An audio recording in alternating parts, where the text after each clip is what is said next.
The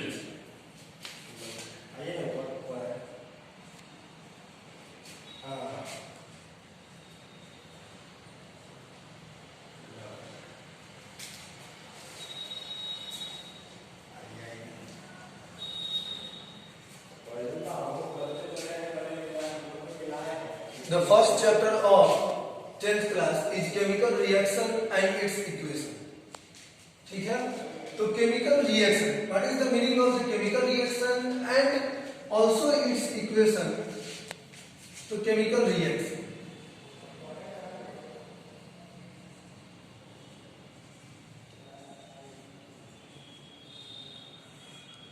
और लिख लेते हैं कि केमिकल रिएक्शन आखिर होता क्या है, ये जानेंगे।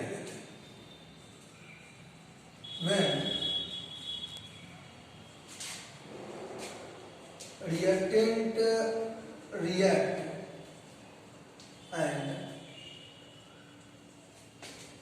gives us product called chemical reaction. That means reactant जब रिएक्ट करेगा तो प्रोडक्ट का फॉर्मेशन, ये चीज। अब रिएक्टेंट इसमें होता क्या है ये जानना है कि व्हाट इज रिएक्टेंट। रिएक्टेंट का मीनिंग वैसा सब्सटेंस या वैसा केमिकल कंपाउंड जो रिएक्शन में भाग लेगा। ठीक है, the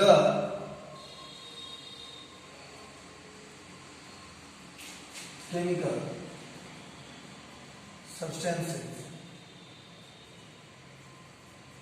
takes part in chemical reaction। वैसा केमिकल सब्सटेंस जो केमिकल रिएक्शन में पार्टिसिपेट करेगा, टेक्स पार्ट करेगा, उसी को हम लोग रिएक्टेंट कहेंगे। और प्रोडक्ट, क्योंकि सेकेंड टॉपिक यहाँ पर रिएक्टेंट के बाद हम लोगों को प्रोडक्ट दिया गया है, तो प्रोडक्ट क्या होता है ये जानिए। That means the result of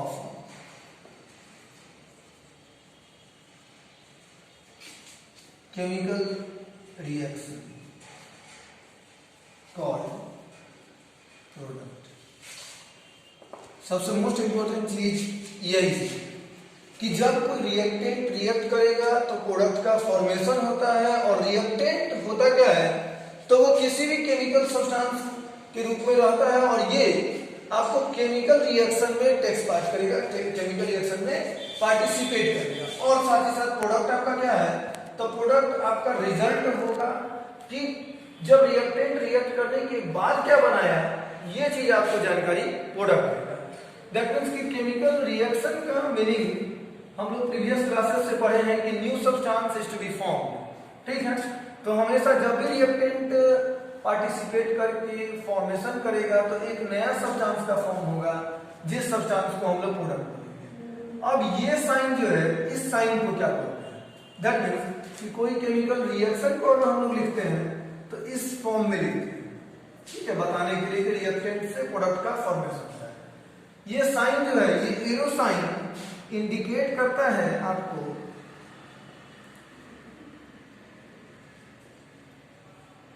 indicate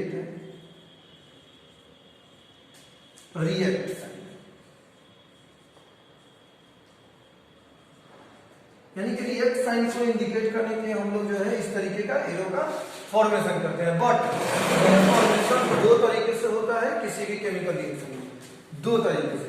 पहला एरो हम लोग जो है इस फॉर्म में लिखते हैं, इसी एरो को इस फॉर्म में हम लोग रिप्रेजेंट करेंगे, जबकि एक और एरो होगा वो है सिंगल एरो, इस तरीके का, जो हाफ एरो का फॉर्मेशन हम लोगों को देगा।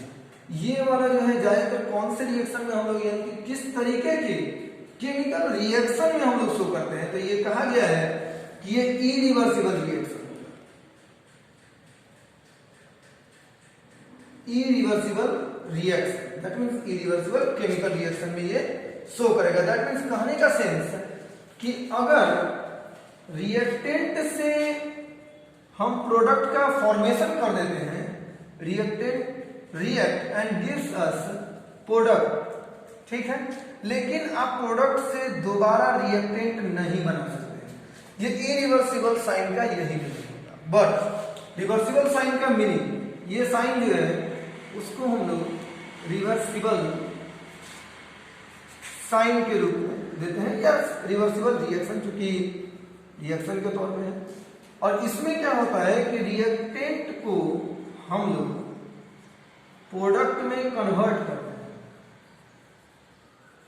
और साथ ही साथ प्रोडक्ट को हम लोग रिएक्टेंट में भी चेंज कर सकते हैं। तो ये एक ऐसा रिएक्शन होगा जिसमें रिएक्टेंट प्रोडक्ट के फॉर्मेशन में होगा और प्रोडक्ट जो होगा वो रिएक्टेंट के फॉर्मेशन में होगा। ठीक है, तो ये सब जो है सभी बच्चे लोग लिख लेंगे, ज्यादा बेटर रहेगा। ठीक है, चलिए अब इसके बाद हम लोग जो है देखेंगे कि केमिकल रिएक्शन के अलावे जो रिएक्ट साइन है, अब इस साइन के ऊपर हम लोगों को क्या क्या देखने को मिलेगा ये जानना है।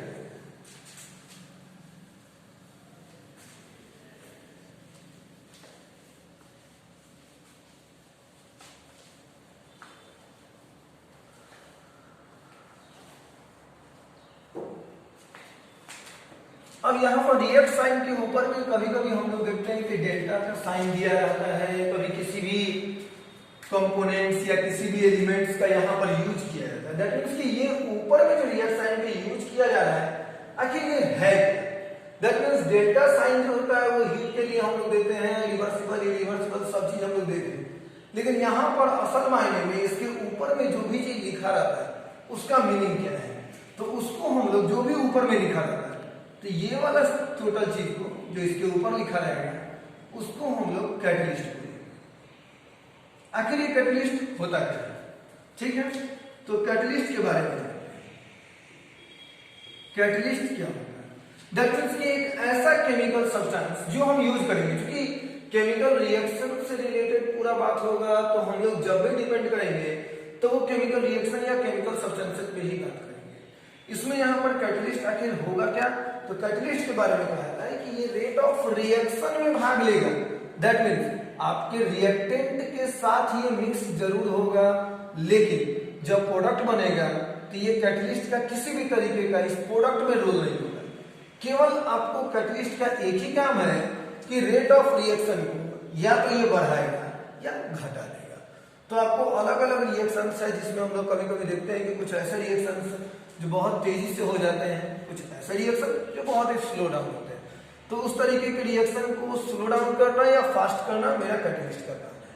अब कैटलिस्ट के काम में अगर एग्जांपल्स में समझा जाए तो मान लेते हैं कि दो स्टूडेंट ए और बी है, ठीक है, ये कैटलिस्ट जो है ए के पास जाएगा और कोई भी बात कह देगा जो बी के अगेंस्ट है, ठीक है, जस्ट अपोज कर देगा या इसका बी का शिकायत, तो जाहिर सी बात है ए कुछ ना कुछ बी के बारे में रिएक्ट करेगा, कुछ बातें बोलेगा, फिर ये ए से हटके बी के पास जाएगा और बी को ए का शिकायत करेगा कि कहीं ना कहीं ऐसा है वैसा है दिस है दैट है। तो क्या होगा, दोनों के बीच में फ्रिक्शन बनेगा और ये आपस में रिएक्ट कर जाएंगे, कोलाइड कर जाएंगे। जब एक दूसरे से झगड़ा करेंगे या लड़ेंगे, एक दूसरे से कोलिजन करेंगे, तब जो होगा यानी कि जो भी आफ्टर रिएक्शंस के बाद यानी कि जब दोनों के बीच में बातचीत होगा तो हो सकता है थोड़ा बहुत हाथ पैर टूट जाए, लेकिन इन दोनों में से किसी एक का ही टूटेगा, लेकिन इस कैटलिस्ट को कोई फर्क नहीं पड़ेगा। तो कैटलिस्ट का वही काम है कि दो अलग अलग केमिकल सब्सटेंस को रिएक्ट करवा देगा या दो से अधिक भी केमिकल सब्सटेंस को रिएक्ट करवाएगा और दोनों को रिएक्ट करवाने के बाद आपको प्रोडक्ट देगा, बट इसका रोल कहीं भी इस प्रोडक्ट में नहीं मेंशन करेंगे। तो उसी तरीके का काम मेरा ये कैटलिस्ट का होता है। तो अब कैटलिस्ट के बारे में लिख देते हैं कि ये क्या होता है, तो लिखते हैं a chemical substance, a chemical substance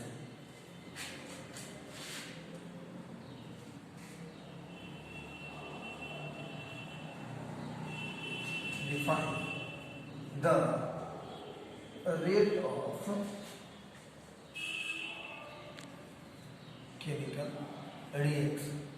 That means कि ये बताएगा कि rate of reaction slow down होगा या फास्ट होगा। रेट ऑफ रिएक्शन का मतलब ही है कि कोई भी रिएक्शन का जो हैपनिंग है, कोई भी टाइम इंटरवल है, क्या कितने टाइम इंटरवल में वो काम करता है। तो रेट का मतलब ही यही है कि किस टाइम इंटरवल में कोई भी केमिकल सब्सटेंस रिएक्ट करता है और रिएक्ट करने के बाद प्रोडक्ट का फॉर्मेशन करेगा। ये आपको कैटलिस्ट बताएगा।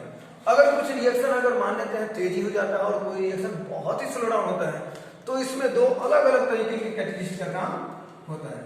तो ये दोनों कैटलिस्ट का नाम जानना थोड़ा बहुत जरूरी है।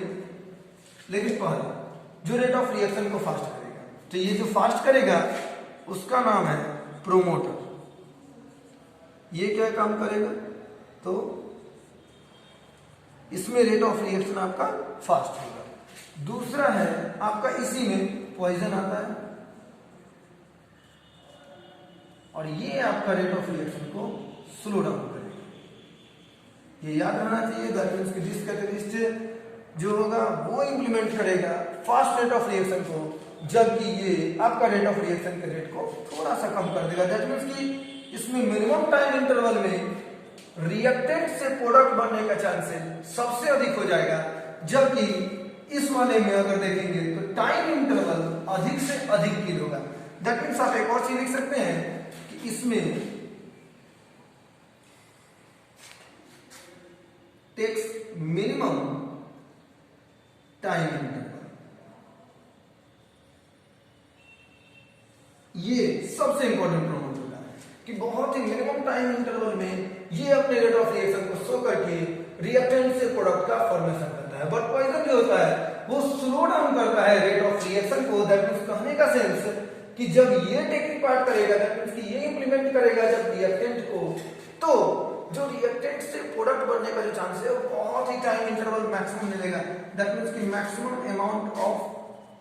Maximum time interval consume.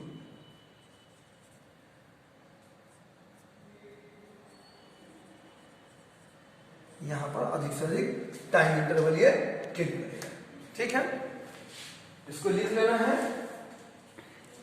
और अब हम लोग देखते हैं कि इसके जस्ट बाद जो है हम लोगों को कुछ इसका इसी रिएक्शन का कुछ हम लोगों को कैरेक्टरिस्टिक्स जान लेना है कि आखिर कैरेक्टरिस्टिक्स ऑफ केमिकल रिएक्शन क्या होता है, ये जानना है।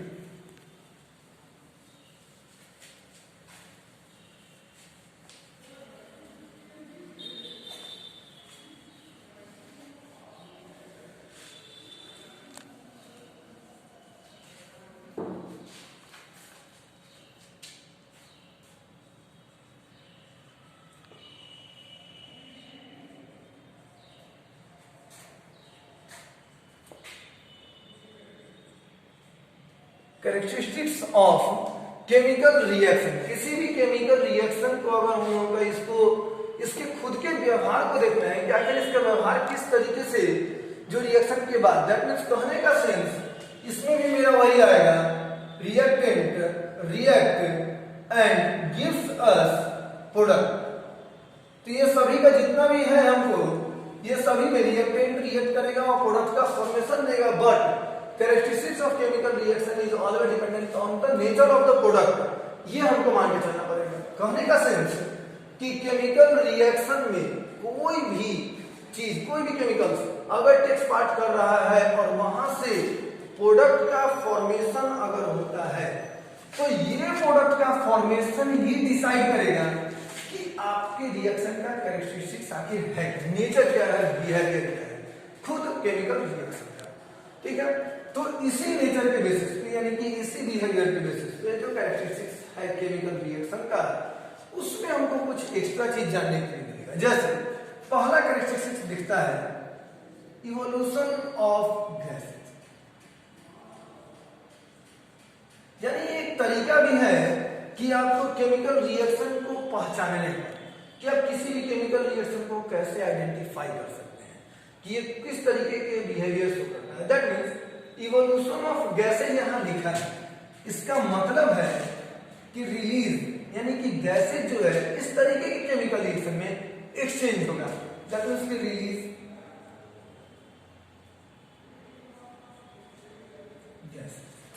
गैसेज रिलीज हो रहा है। जाहिर सी बात है इस तरीके के केमिकल रिएक्शन में हमको गैसेज का निकलना यानी कि गैस के फॉर्म में किसी भी प्रोडक्ट का हमको फॉर्मेशन दिखाई देना होगा। जैसे यहाँ पर बताया गया कि रिएक्टेंट रिएक्ट करेगा लेकिन प्रोडक्ट बनाएगा, इस प्रोडक्ट में यहाँ पर क्या होगा, तो एक फ्रेमवर्क है, इसको ध्यान में रखना है। अगर ये थोड़ा बहुत याद है, ऐसे तो इसका एग्जांपल हम लिख देते हैं, प्लस गैसेज ये अगर है तो आप समझ जाइए कि कहीं ना कहीं गैसेज का इवोल्यूशन हो रहा है, दैट मींस के रिलीजिंग हो रहा है। गैसेज के लिए बहुत सारा केमिकल रिएक्शंस में आपको जब ये गैसेज के बारे में जब लिखेगा प्रोडक्ट के साथ तो आपको हो सकता है अलग अलग फॉर्म्स, या तो ब्रैकेट के अंदर जी को लिख देगा या आपको एरो मार्क दे सकता है अपवर्ड डायरेक्शन का, अपर एरो मार्क। ये दो तरीके का फॉर्मेशन आपको गैसेज बताने के लिए दे सकता है।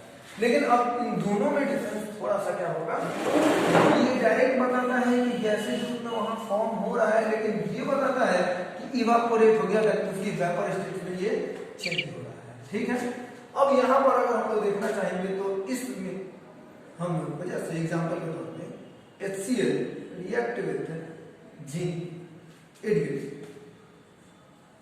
जिंक क्लोराइड प्लस H2, यहाँ हम लोग इस रिएक्शन को बैलेंस भी कर सकते हैं।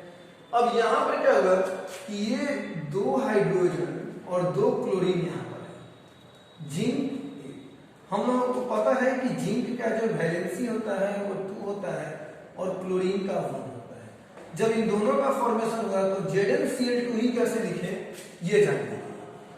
जिंक का वैलेंसी 2, क्लोरीन 1, याद होगा जूनियर क्लासेज में हम लोग क्रिस क्रॉस मेथड्स पढ़े थे जिसमें Zn1 और क्लोरीन कितना 2, दैट मीन्स Zn1 हो गया और Cl2, प्रोडक्ट हमको मिल गया क्या ZnCl2, बच गया हाइड्रोजन, कितना अमाउंट में था 2 अमाउंट में था, और यहाँ पर अब एरो मार्क भी दे सकता है या जी लिखा हुआ भी मिल सकता है। ये बताता है कि गैसेज का कहीं ना कहीं रिलीजिंग हुआ है इस तरीके के केमिकल रिएक्शन में। इसके अलावा भी हम लोग अगर चाहें तो H2SO4 भी ले सकते हैं, यानी कि सल्फ्यूरिक एसिड का भी यूज कर सकते हैं, सोडियम भी ले सकते हैं, लेकिन यहाँ पर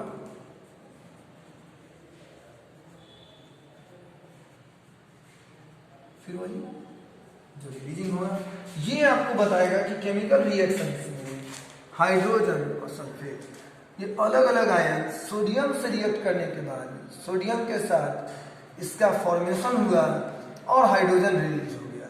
सेम एज यूजुअल यहाँ पर अगर मैकेनिज्म देखें तो जिंक जो है इस क्लोरीन के साथ इसके आयनिक पोर्शन से रिएक्ट करके कंपाउंड बनाया और ये सोडियम यहाँ इसके आयनिक पोर्शन से रिएक्ट करके कंपाउंड बनाया। क्योंकि अगर आप तोड़ते हैं HCl को, अगर मान लेते हैं ये फॉर्म अगर याद रहे, अगर ना भी रहे तो कोई बात नहीं, टूटेगा। तो देखिए HCl को जब हम लोग देखते थे तो HCl क्या टूटता था H+ आयन में और Cl- आयन में। जिंक मेरा यहाँ क्या था, जिंक ऐसे मेटल के तौर पे काम कर रहा था और इसका वैलेंसी 2 था और हमको याद है कि +2 इसका चार्ज होता है और इसका -1 चार्ज होता था। तो हर हालत में जब जिंक जो कंबाइन करेगा वो H से कंबाइन न करके किससे करेगा, क्लोरीन से, क्योंकि हम लोगों को पता है प्रॉपर्टीज ऑफ चार्ज का। जब हम लोग पढ़े थे तो उसमें एक जानकारी था कि opposite charge always attract each other. तो जाहिर सी बात है जिंक और क्लोरीन का एक कंपाउंड बनेगा, बट यहाँ जो हम कंपाउंड बनाते थे वो कंपाउंड एक न्यूट्रल कंपाउंड बनता था। दैट दो अगर पॉजिटिव चार्ज मेरे पास है और एक निगेटिव चार्ज है तो 2 पॉजिटिव और 1 निगेटिव अगर जुड़ेगा तो 1 निगेटिव और रह जाएगा।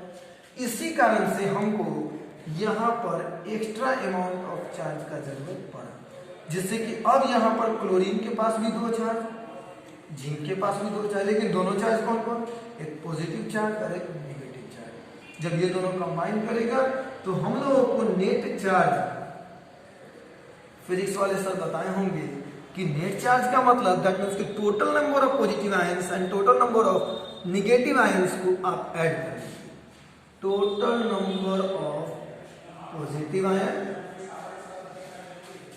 और total number of negative ions को आप ऐड कर देंगे। जैसे ही हम ऐड करते हैं 2 पॉजिटिव चार्ज और 2 निगेटिव चार्ज, ओवरऑल 0 चार्ज। अब चार्ज का ये साइन कूलम, इसलिए 0 से। अब यहाँ पर मेरा जो कंपाउंड होगा वो पूरी तरीके से क्लियर होगा कि ZnCl, क्योंकि जिंक 1 और क्लोरीन कितना लेना होगा, 2 लेना होगा चार्ज को बैलेंस करना। यानी कि ये 2 तरीका है। एक तो क्रिस क्रॉस मेथड जो सबसे आसान सा है, लेकिन दूसरा ये भी अच्छा है क्योंकि ये आपको मैकेनिज्म बताएगा, तोड़ने का तरीका बताएगा कि आप H तोड़ रहे हैं या Cl तोड़ रहे हैं। यहाँ भी H2SO4 में H2 जो होगा, जिसमें कि यहाँ पर H2 जो आपको आएगा ये -2 चार्ज और ये -2 चार्ज। जब यहाँ पर हम लोग सोडियम का करेंगे तो हम लोग यहाँ सोडियम का भी देख सकते हैं कि सोडियम आपको +1 चार्ज होता है, ये हम लोग को पता है। और वहां पर H2SO4 अगर हम लोग करते हैं तो H2SO4 में जब रिएक्ट करेंगे तो H2 पर एक पॉजिटिव चार्ज देखेंगे, और वही जगह जब सल्फेट आयन की बात होगी तो सल्फेट आयन मेरा निगेटिव चार्ज होगा। तो देखिए, तो पॉजिटिव रिएक्ट करे तो निगेटिव वाला आयन जब ये रिएक्ट करेगा तो यहाँ कितना है, केवल 1 आयन है, जबकि यहाँ कितना है। इसीलिए हमको ये चार्ज को बैलेंस करना था, इसलिए सोडियम को कितना लेना पड़ा, 2 लेना पड़ा। अब मीनिंग समझ में आ गया कि 2 यहाँ क्यों लेंगे। जैसे ही 2 लेंगे यहाँ पर जो है पॉजिटिव 2 चार्ज हो जाएगा और ये निगेटिव 2 चार्ज। ओवरऑल जब हम चार्ज को कैलकुलेट करेंगे तो नेट चार्ज यहाँ भी अगर हम निकालेंगे पॉजिटिव 2 और निगेटिव, ओवरऑल मेरे पास 0 कूलम चार्ज आ जाएगा। ठीक है, पूरा को राइट कर लीजिए। उसके बाद एक और हम लोग देखेंगे कैरेक्टरिस्टिक्स ऑफ केमिकल रिएक्शन को।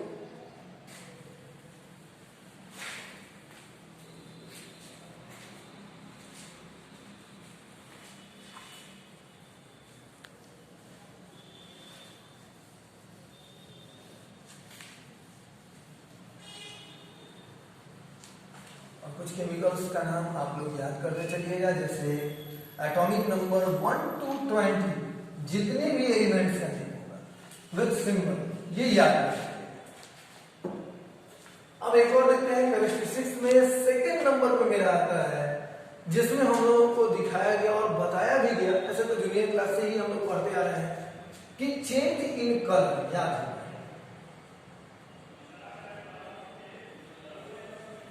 यानी कि कलर में चेंजिंग, प्रोडक्ट जब बन रहा है, हम पहले बता दिए कि आपका कैरेक्टरिस्टिक्स ऑफ केमिकल रिएक्शन में जो ये कैरेक्टरिस्टिक्स वाला जो वर्ड है